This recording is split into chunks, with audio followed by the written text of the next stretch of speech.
Soy Pablo Veloso y quería contarles acerca de una idea que un filósofo canadiense llamado Marshall McLuhan ha desarrollado, que es la idea del Homo typographicus. El Homo typographicus, que viene de tipografía, es decir, él postula que a partir de la invención de la imprenta, a partir de la invención de la posibilidad de imprimir el texto, cosa que muchos dirán, bueno, Gutenberg inventó la imprenta, a partir de ahí empezó a imprimirse los textos, pero bueno, ya existía la escritura cuneiforme, por ejemplo, muy antigua, o los griegos escribían también en papiros, en distintos modos, como los egipcios, de papel y hasta también en las vasijas y las ánforas.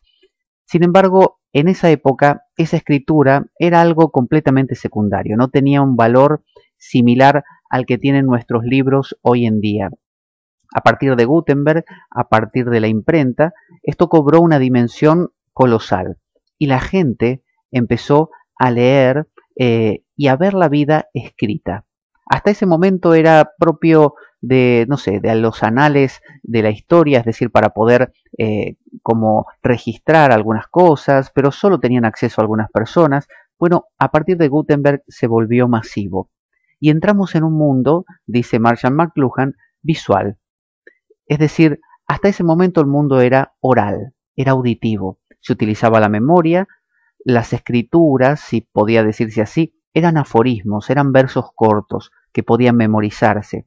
Y si ustedes hacen esta prueba y cierran los ojos un instante, cualquier sonido, inclusive mi voz, van a notar que no proviene de un lugar en particular.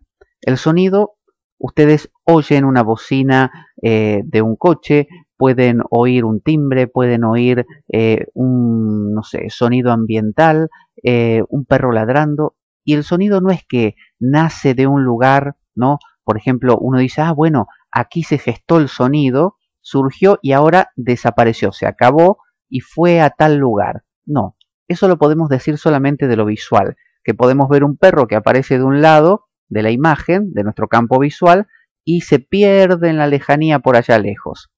Entonces, esa es la idea de visual, ¿no? De algo visual, la idea de que tiene un comienzo, tiene un proceso y tiene un final.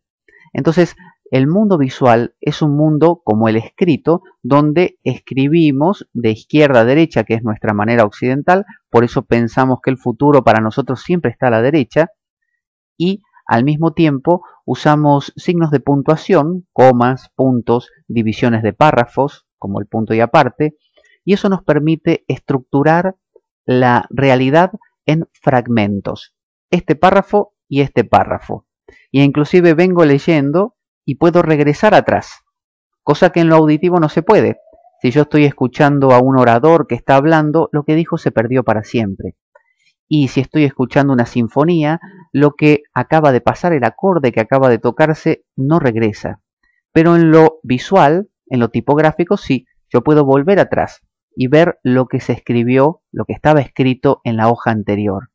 Entonces, cuando entramos en el mundo de la tipografía, que es a partir del medioevo en adelante, el medioevo seguía siendo oral, auditivo, y en la época el medioevo en adelante surgió lo que se llama la ilustración, a partir de la imprenta, a partir de un modo de ver el mundo que tenía que ver con una organización fragmento a fragmento, un ensamble de partes. Ya no era la poesía o el habla mismo, que no tiene fragmentos, sino que ahora eran las letras, el alfabeto. Era fragmentos concatenándose. Y de ahí surge, mucho más profundamente, aunque ya estuviera antes, la idea de causa y efecto. La idea de no una visión omnímoda del mundo, algo que lo abarca todo y que no hay fragmentos, un todo interaccionando consigo mismo, sino que ahora comienza a haber fragmentos que unos producen a otros. Y así surge con mucha fuerza la idea de individuo, propio del Renacimiento, por ejemplo, la idea del individuo como medida de todas las cosas. Y desde el momento que el individuo nace, nace algo muy extraño, y fíjense, la perspectiva. Pero no la perspectiva como cuando uno dice, tengo la perspectiva de que, no, en el ámbito pictórico, en la pintura. cuando surge la idea de un punto de visión de todo el cuadro. Cuando nosotros vemos nuestros cuadros occidentales, los vemos con una cierta perspectiva. Es decir, los miramos como si están dibujados o pintados como si los estuviera viendo una persona. Mientras que si vemos un cuadro chino, por ejemplo, o por ejemplo un cuadro aborigen de alguna cultura donde no hay perspectiva, todas las cosas, o en el medioevo mismo europeo, ¿no?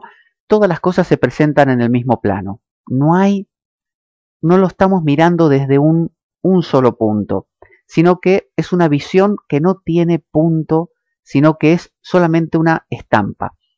De la misma manera, cuando surgió esto de la imprenta, surgió la ilustración, el Renacimiento, la ilustración y toda esta idea del individuo como medida de las cosas, el individuo que investiga, el individuo que mira, y que acabó con la idea de la física mecanicista de pensar que el mundo puede observarse, medirse, catalogarse, sin necesidad de que el observador perturbe a la observación. Cosa que luego, como sabemos, con la física cuántica y con también un poco esta era que estamos viviendo, que es la era tecnológica, que ya hablaremos en otra ocasión, eso empezó a revertirse. Y estamos viviendo nuevamente en una era que no es la era oral antigua, porque hemos pasado por la era visual, donde las cosas tenían un orden y una concatenación. Ahora estamos en una era donde un poco está regresando esta cosa de la oralidad, esta cosa de la simultaneidad, donde no hay esto de los derechos de autor, donde Internet cubre todo, donde podemos estar en cualquier lugar del mundo en cualquier momento, donde no hay un uno a uno o paso a paso, sino una simultaneidad, pero ya no en ese mundo antiguo, sino habiendo, digamos, incorporado en el camino esta etapa del Homo typographicus, que obviamente es cíclico. Seguramente dentro de un tiempo llegaremos al punto de total simultaneidad, como ocurrió en la época oral, y se necesitará o surgirá, emergerá nuevamente un proceso de individuación donde el individuo vuelva a tener su acento, el que tuvo hasta hace poco tiempo. Para pensar.